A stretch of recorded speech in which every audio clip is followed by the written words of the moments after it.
All right, let's get started. Welcome to our webinar today. My name is Justin D'Souza. I am a quantitative specialist here at Statistics Solutions. Today, we'll be discussing SPSS data cleaning and management. So the way these webinars work is I'll go through the entire presentation first. And if you have any questions, please type those into the chat box or the question and answer box. My colleague Isaides will be assisting with questions during the webinar. And if we have any additional questions, I will be doing a Q&A at the end to go through those additional items. All right. So today I'll give a brief overview of what our company, Statistics Solutions, provides in terms of services. Then we will dive into today's topic, which is about SPSS cleaning and data management. We won't be focusing so much on specific analyses, but more the steps you should take before addressing your research questions, making sure you have a clean data set. We'll conclude with a summary and a question and answer session. On this slide, I have a list of bullet points that describes the services that Statistics Solutions provides. So we assist with every part of the dissertation, beginning with topic development, going all the way to the final defense. So the way our company works is we will assign a methodologist to you, and we will also assign a literature review specialist. So we have both quantitative and qualitative specialists at our company, as well as literature review specialists. So depending on where you need help, you may receive one specialist or both specialists. So we help with topic development, creating and drafting research questions and hypotheses. We assist with the prospectus or concept paper, depending on what college you go to. The proposal chapters, which include the introduction, literature review, and methodology, both quantitative, qualitative, and mixed methods methodologies. We assist with IRB forms, data entry templates. We can host your survey for you on SurveyMonkey. We assist with both quantitative, qualitative, and mixed methods results chapters. We assist with the discussion chapter, PowerPoints for proposal and final defenses, and journal publications. So if you've hit a roadblock in your dissertation and you feel like you need some assistance, someone to help expedite the process, please give us a call at 727-442-4290. On this slide, I have a couple web links to our previous webinars. We will be sending everyone a copy of the PowerPoint and a copy of the recording to this presentation. You will be getting an email tomorrow with all this information. So you can see upcoming webinars that we've done and previous webinars that we've already conducted. So we've already touched on a variety of topics, starting with the introduction and lit review, how to develop research questions, what sample size do you need, how to conduct particular analyses, and how to interpret those findings. We've done several topics already, so check that out. We do 8 webinars a month, so come visit us again, and I'm sure we will touch on the topic that you have questions about. So diving into today's topic, we're going to be looking at SPSS primarily here. And what are the steps you need to do when you first extract your data? When you get a data set, what are we going to do first? So we need to clean it. We need to manage the data so it's easy to run analyses on. So the first thing I do is I add an ID variable to the spreadsheet.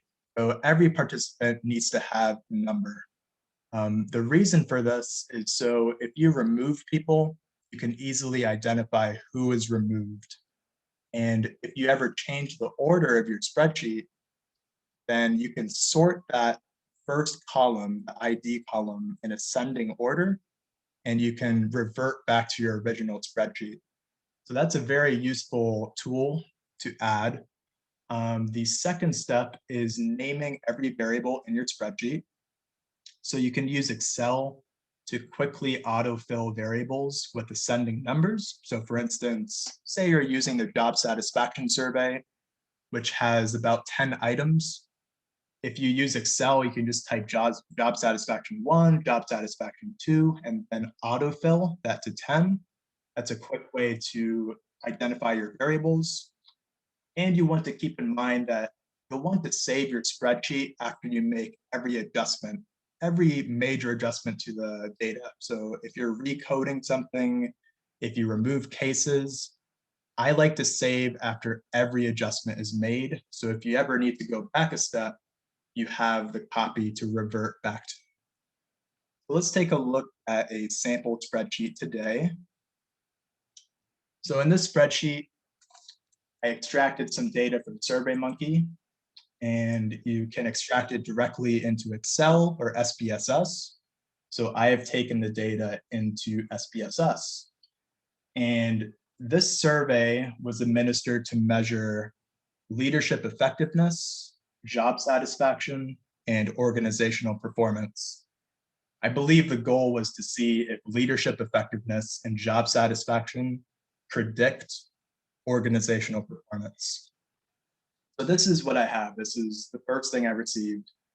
And you can see that, first of all, there are some blanks. You can notice some blanks, notice some missing cells here and there. So some people consented right away, but then just failed to respond to everything else. So we'll discuss what to do with these cases here. So as I said, you first want to identify an ID column. So in SPSS, we have data view and variable view. If you go to data view, you can right click right here and insert a new variable. So now we have a new variable here. And if I double click on this variable, I can give it a name and variable view. I'll just call this ID.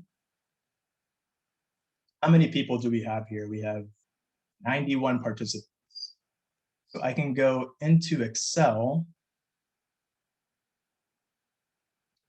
and let's add, so if we just start the list, 1, 2, 3, then we can go down to 91. So there isn't really a quick way to do this in SPSS. So I typically use Excel to just do an autofill down to 91. That right here.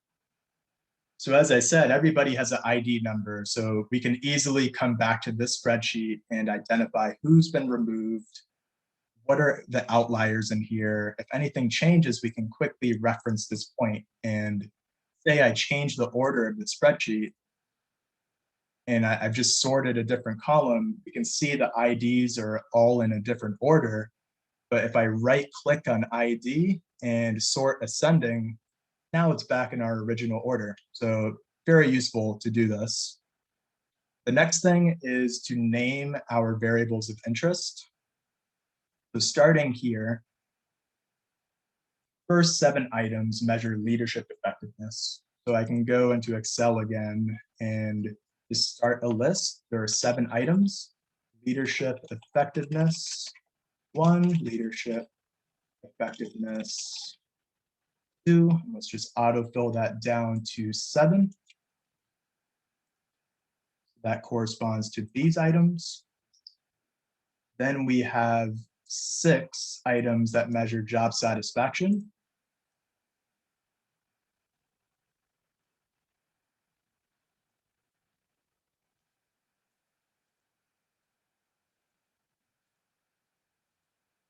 Paste that here. And organizational performance are the final 5 items.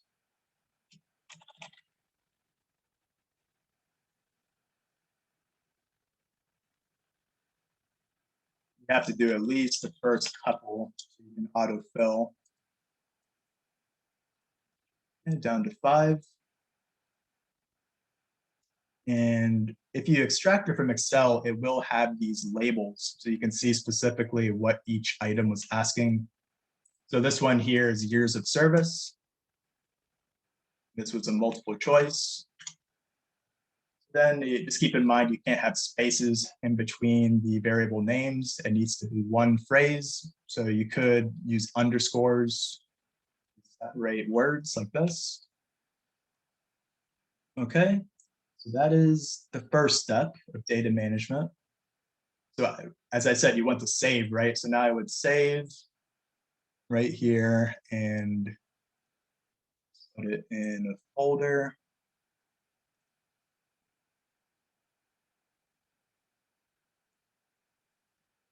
And just identify, just be specific about what you've done here. So IDs, naming variables, and just put the date of today. I always put the date so you can cross-reference and come back to a particular day if you need.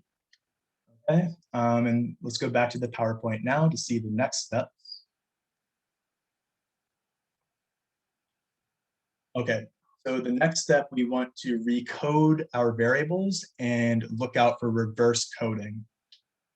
The recoding means changing what you have in string format. If there are any words, you want to change those to numeric format if you had Likert scaled items. A Likert scale is something like strongly agree, neutral, strongly disagree, something like that.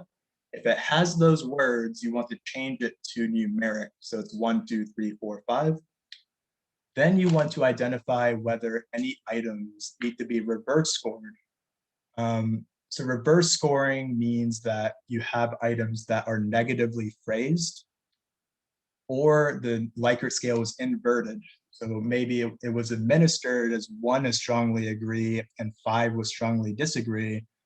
But if we're measuring job satisfaction and every question is positively phrased, then you want higher scores to reflect higher job satisfaction. So you would want 5 to be strongly agree and 1 to be strongly disagree.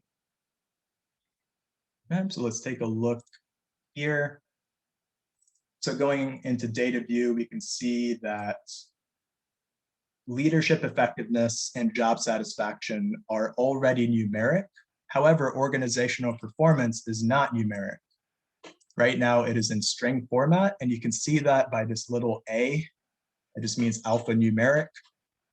So we need to change this to numeric, and there is a command in SPSS to do that. So if I go to transform and recode into same variables, we're going to drag organizational performance to this right box. And then we need to assign values. We're going to say, what are the old values and what do we want the new values to be? Okay, so just to keep it consistent, what I had for the other Likert scales, 1 is strongly agree and 5 is strongly disagree. We are actually going to change that in the next step. That should be reverse scored, but I'm just going to keep it consistent for now. Okay, so quick way you can do that is keep it in data view like this. Start with strongly agree, copy it, go into old and new values. Our old value was strongly agree. We want this to represent a 1 on the Likert scale. So then I'll click add. Click continue. The next one will be agree. That is a 2. Neither agree nor disagree. That will be a 3. Disagree will be a 4. And strongly disagree is going to be a 5. So just double check it here. Strongly agree, agree, neither agree nor disagree, disagree, strongly disagree. That goes in the correct order, and then 1, 2, 3, 4, 5. Okay. So you can click OK. You can click OK, and that is going to recode everything. Okay, and now we need to change these to numeric. It still thinks these are words. You can see this A right here. It still thinks they're words, so we need to change them to numeric format. I've done that right there. You could just, what I did is I copied and pasted. I'll do it again. I did it quick. So I copied here numeric, and pasted down Everything's numeric now. Okay, so reverse scoring now. Okay, we don't want 1 to be strongly agree. We want 5 to be strongly agree. So to do that, we can again go into transform, recode into same variables, and all 3 surveys use the same Likert scale. Okay, even these I can add, I can just copy and paste this down. 1 was strongly agree, 5 is strongly disagree. So I'm going to move all of these items into the right box.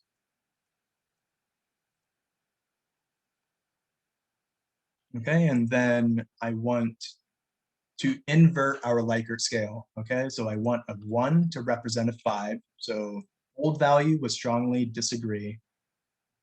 That was a 5. I want that to be a 1. So I could do it this way. 1 is now going to be a 5. Okay, but just to keep it in order. So we'll do it. 1 is a 5.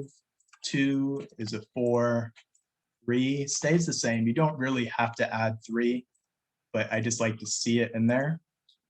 And 5 is a 1. So you can see it needs to go up the ladder and down the ladder. 1, 2, 3, 4, 5, 5, 4, 3, 2, 1. Okay, and if I come here, you're going to see everything switch. All right, now everything is reverse coded. Okay, so we need to change this. This is no longer accurate. I'm clicking under values here, so we need to identify what this Likert scale is.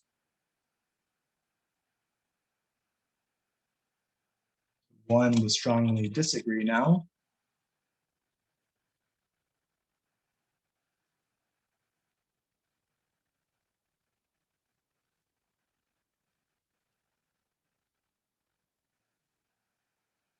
Okay, so that one's changed. You can copy it and then paste all these down. You can see these have decimals. It doesn't really matter, but just for consistency's sake, we'll add decimals here. All right, so now our variables are coded the way we want them.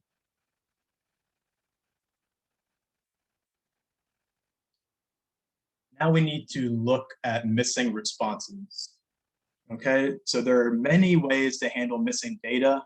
If you're way above your sample size requirement, if you've done a power analysis and you're far above the requirement that you calculated, then you can consider deleting any missing cases. If somebody missed 2 items on the survey and you're way above the sample size calculation, then you can just delete those people.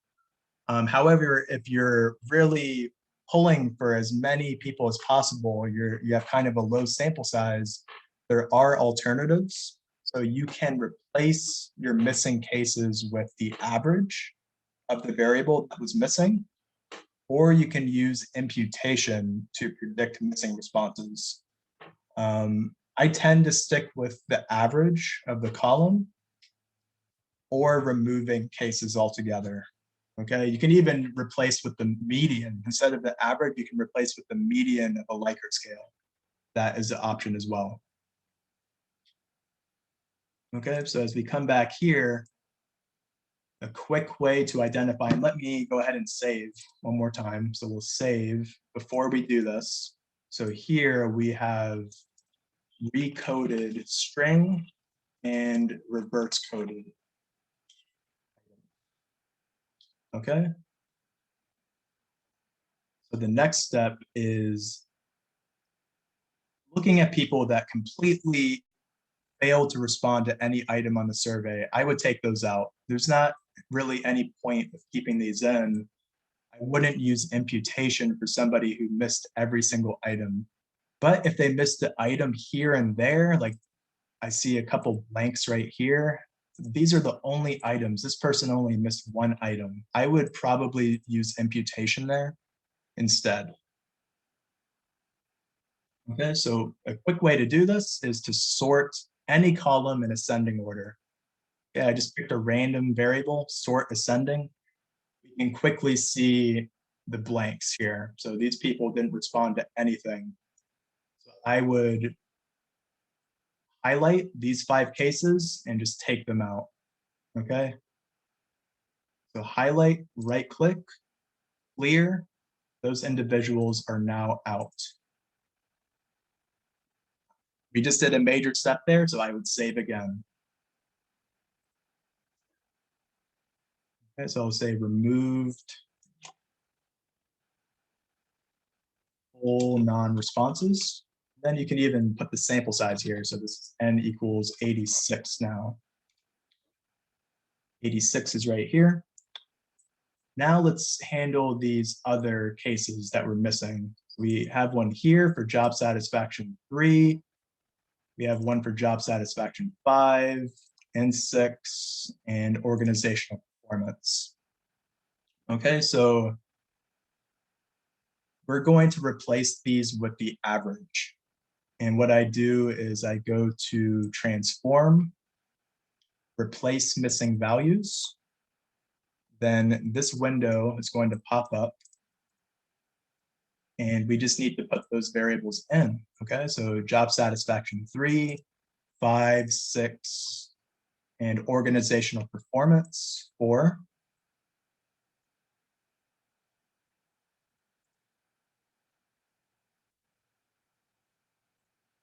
Okay, and then you can actually choose which method you want for each. So you click here, you can change, you can use a median of nearby points, mean, a linear interpolation, or linear trend. So those are more regression methods for predicting. I tend to steer with the more simplistic approach of just using the average. I think you'll find a lot of literature to support that, of just using the average or the median. So if you use the series mean for each of these and click OK, that is going to create 4 new variables that have replaced the missing value with the average. Okay, so job satisfaction 3, this case was missing. Here is the new job satisfaction variable, and you can see 3.85 has been filled in for that blank. This is the blank. This is our missing value that has replaced it. Okay, so what you want to do now is put these variables in the spot where the old variable was. Okay, so I'm going to move job satisfaction 3, the new one, over here, and move 5 over here. We'll move 6 right here, and organizational performance right here. And then you want to move the old variables to the end of the spreadsheet. Okay, so we'll take these 3, 4 variables all together. Those are the old ones, the ones that don't have an underscore 1. And just click and drag that to the end. We are not going to touch these anymore, but I'd like to keep them in just so you can see where the missing cases were. Okay, so now let's save again. Replace missing values with average.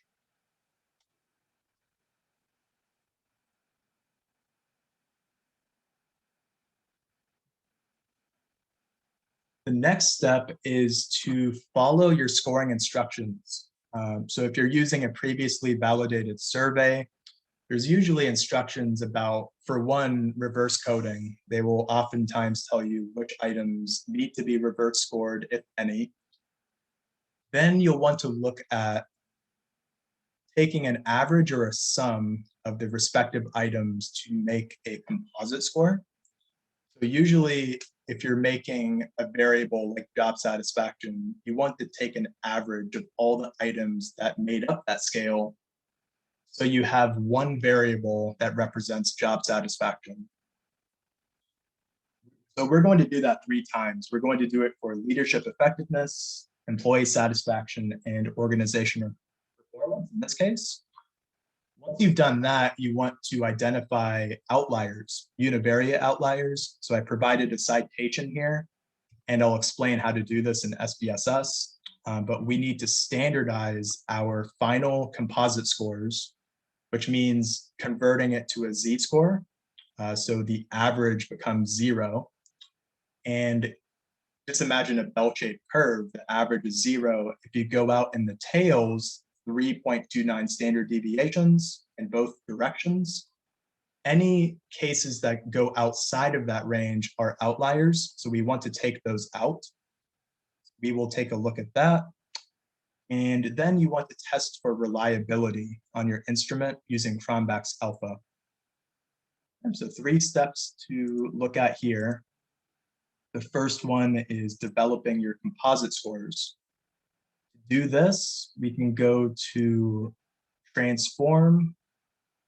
We are going to compute a variable. I'll call it leadership effectiveness overall. And what we're going to do is take the average of all the items in that scale. So we're going to take a mean of item 1. There are 2 ways to do this. You can put a comma and select every item in the scale. That's one way to do it. The other way to do it is just select the first item, write 2, and select the last item. You have to be careful about doing that because your items need to be in sequential order in order for this to work. So just double check that. We'll click OK. And you'll see at the very end of the spreadsheet now we have a leadership effectiveness variable, which was the average of all 7 of the items for leadership effectiveness. So we will follow the same procedure for job satisfaction.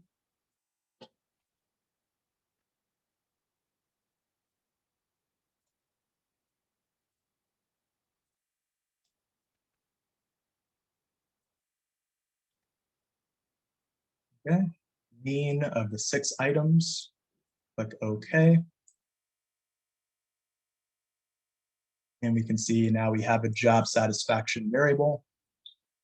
And finally, we will do the same procedure for organizational performance.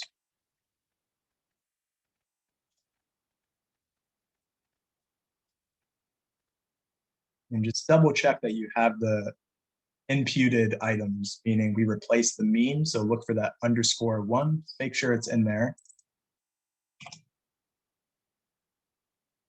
All right, so we have our 3 variables of interest.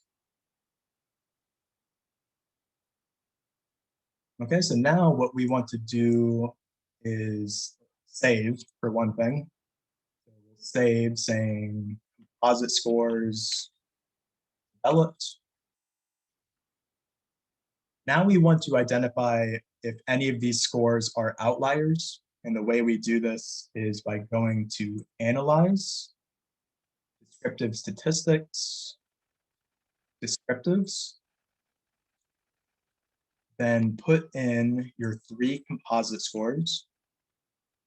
And you're going to check mark this box at the very bottom, Save Standardized Values as Variables. We'll click OK. And you'll see 3 new variables are now created, and these are standardized values of the same scores we just created. So it's centralizing the mean as 0, and we can identify if someone has a really low score or a very high score. So as I mentioned in the PowerPoint, any values that go beyond 3.29 or negative 3.29 need to be removed as outliers.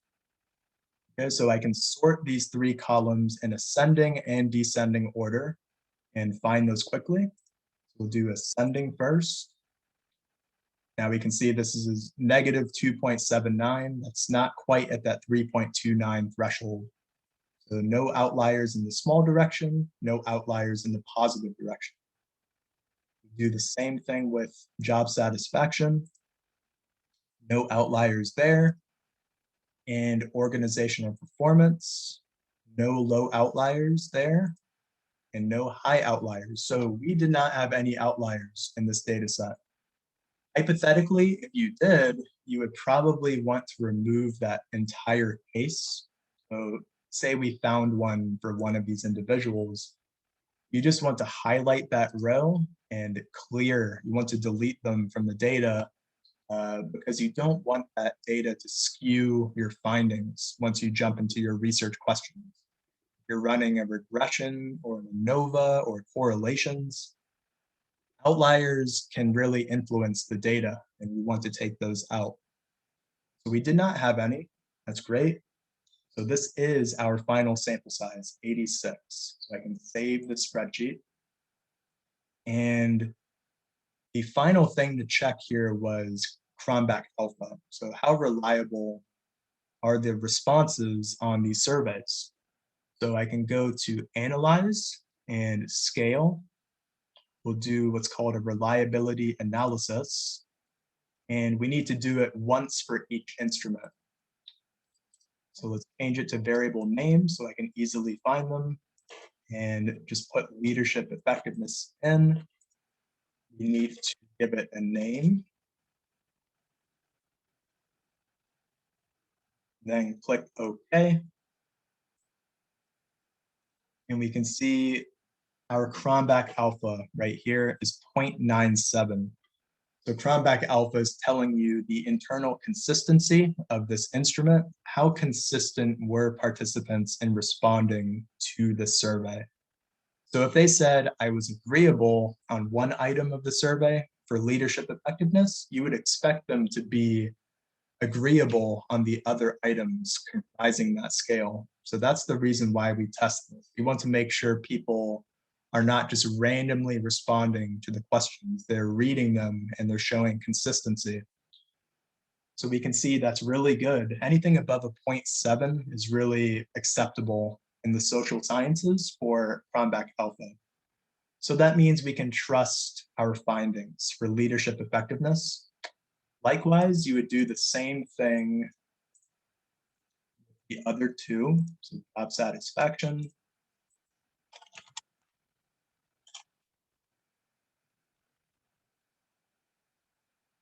Job satisfaction was also really good, 0.91. And organizational performance.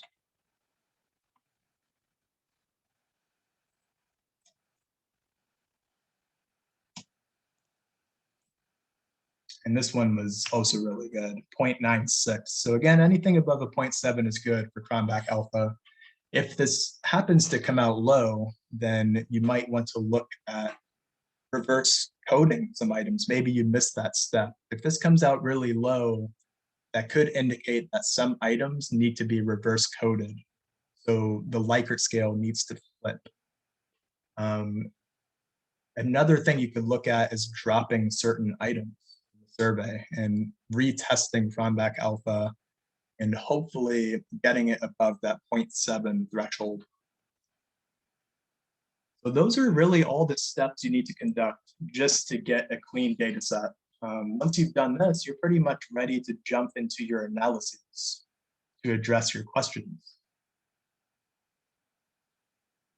Okay. So just to show you how many times we saved, you want to save often, right? You want to save at the first spreadsheet and every significant step. So I should have added n equals 91 right here. No, and I can do it right here, n equals 91. So this was our full spreadsheet. I like to have an idea of how many people were in the survey at the beginning. And when you write your results chapter, you can then describe that we had 91 people, 5 were dropped due to not responding to any portion of the survey after providing consent.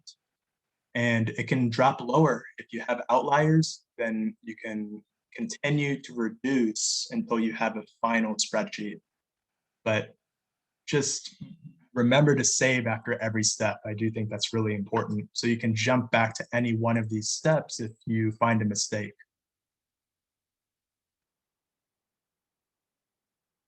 Okay, so the next steps are then you have a clean data set.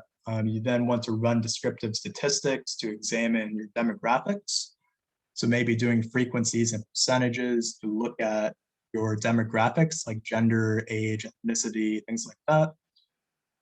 You then want to test for assumptions on your analyses. So if you've proposed to use inferential testing like correlation or a t-test or an ANOVA or a regression, each of those analyses have very specific assumptions that you'll want to verify are met with your data before diving into the analysis.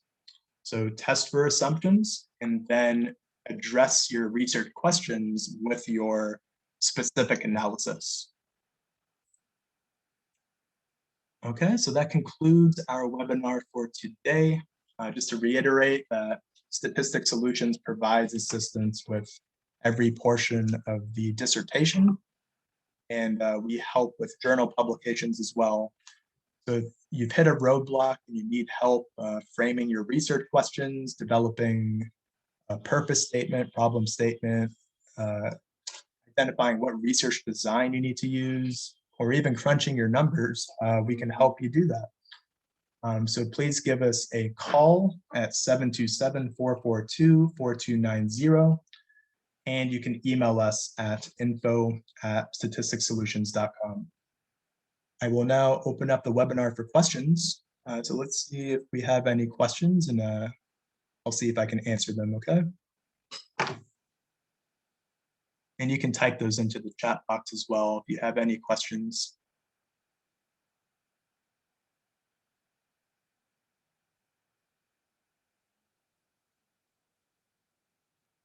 Okay, we have a question from Archna. You have included both the standardized and non-standardized variables to calculate Cronbach alpha.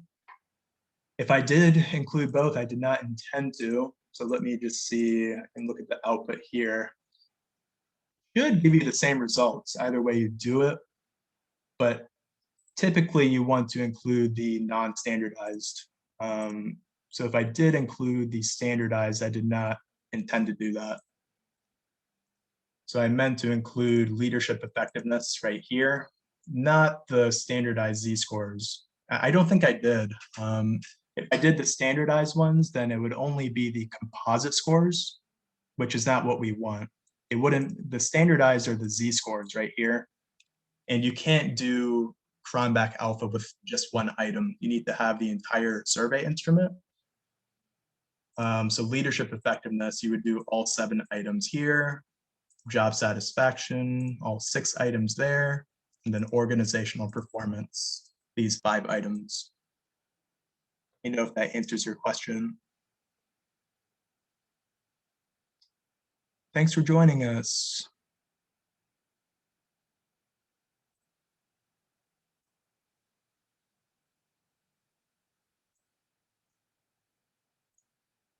Okay, so we have some questions about what types of fees do you charge. It's difficult to pinpoint at this point because every project is unique and everybody's at a different part of the dissertation. So Sadie's just provided a link.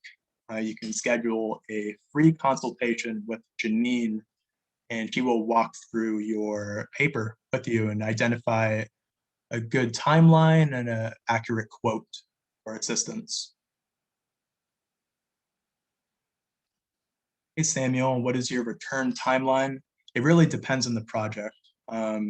Typically, in general, it ranges from 2 to 4 weeks, I would say. Yep, depending on the chapter, it can be less,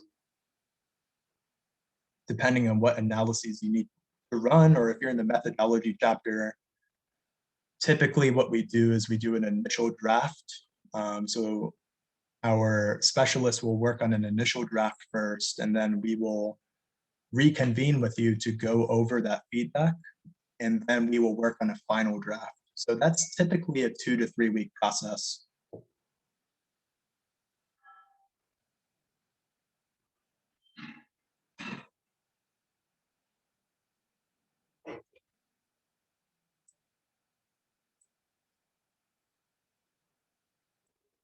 Okay, do we have any additional questions?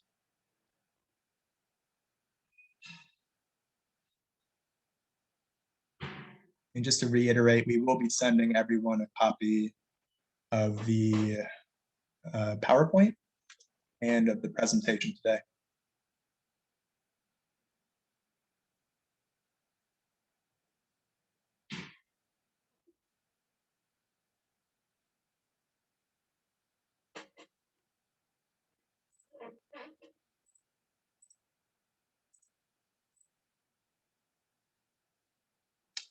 I see a question that asks, do you walk people through the analyses if they're in that phase? Absolutely. Yeah, so we can do screen shares, kind of like we're doing the webinar today. We can look at your data, discuss the best analyses and the best approach that need to be used, address your research questions, and then we can go through the analysis together.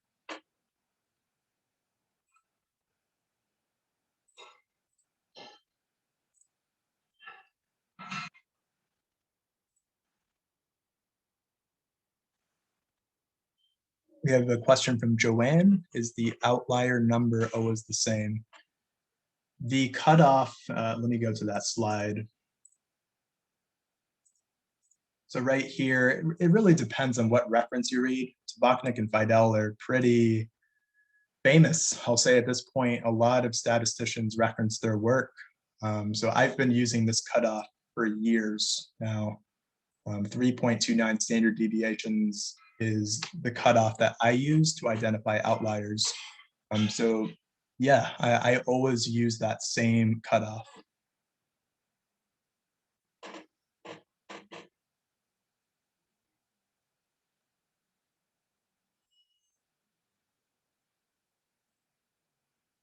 Yeah, you're welcome.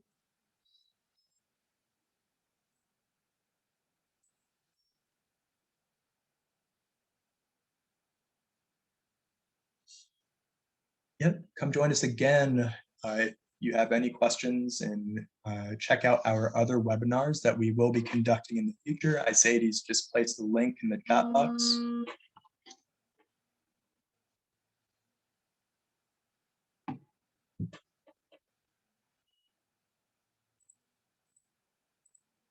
Do we have any additional questions?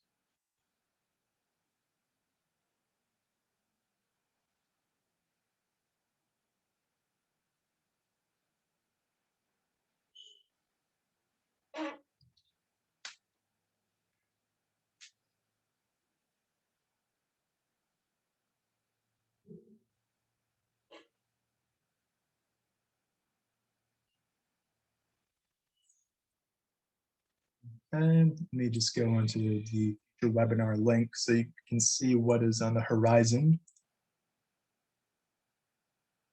Okay, so it looks like we have a few more this week. As I said, we do up to 8 a month. We have mastering your introduction, mastering levels of measurement is the next quantitative one we'll be conducting. Mastering your qualitative data analysis will be done by my colleague Rachel. She's a great qualitative specialist. Selecting an ideal survey instrument for a quantitative study. That's one I'll be conducting next Thursday. So we'll be discussing how to identify a good instrument for research. What are the key things to look for? We have a lot of topics coming up. And on one of the first slides of the presentation, you can see the archive. So what webinars have we done in the past? So we've done initial, like the introduction chapters, the qualitative methodology. We do presentations for each chapter, but also dive into specific topics. Okay, how do you determine what analyses to run? How do you interpret tests of normality, and so forth? And we've discussed the new APA change, APA 7.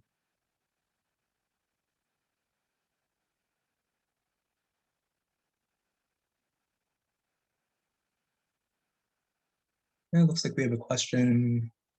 Are there any trainings on conducting focus groups? We do have a qualitative specialist here who could provide guidance. She's helped numerous clients with conducting focus groups. So it wouldn't hurt to reach out to us, and she can give you some guidance.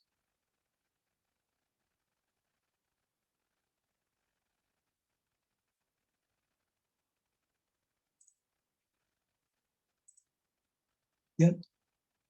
Oh, I'm going to put the archive in there. It looks like Isades already did, actually. So if you see that link, statisticsolutions.com/webinar archive, that has the previous webinars.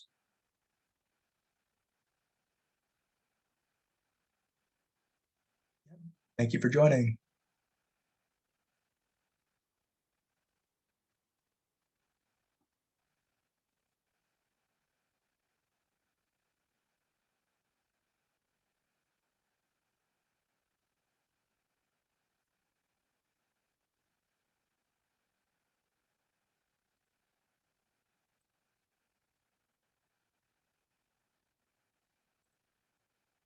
All right, do we have any additional questions? I'll stay on for a few more minutes.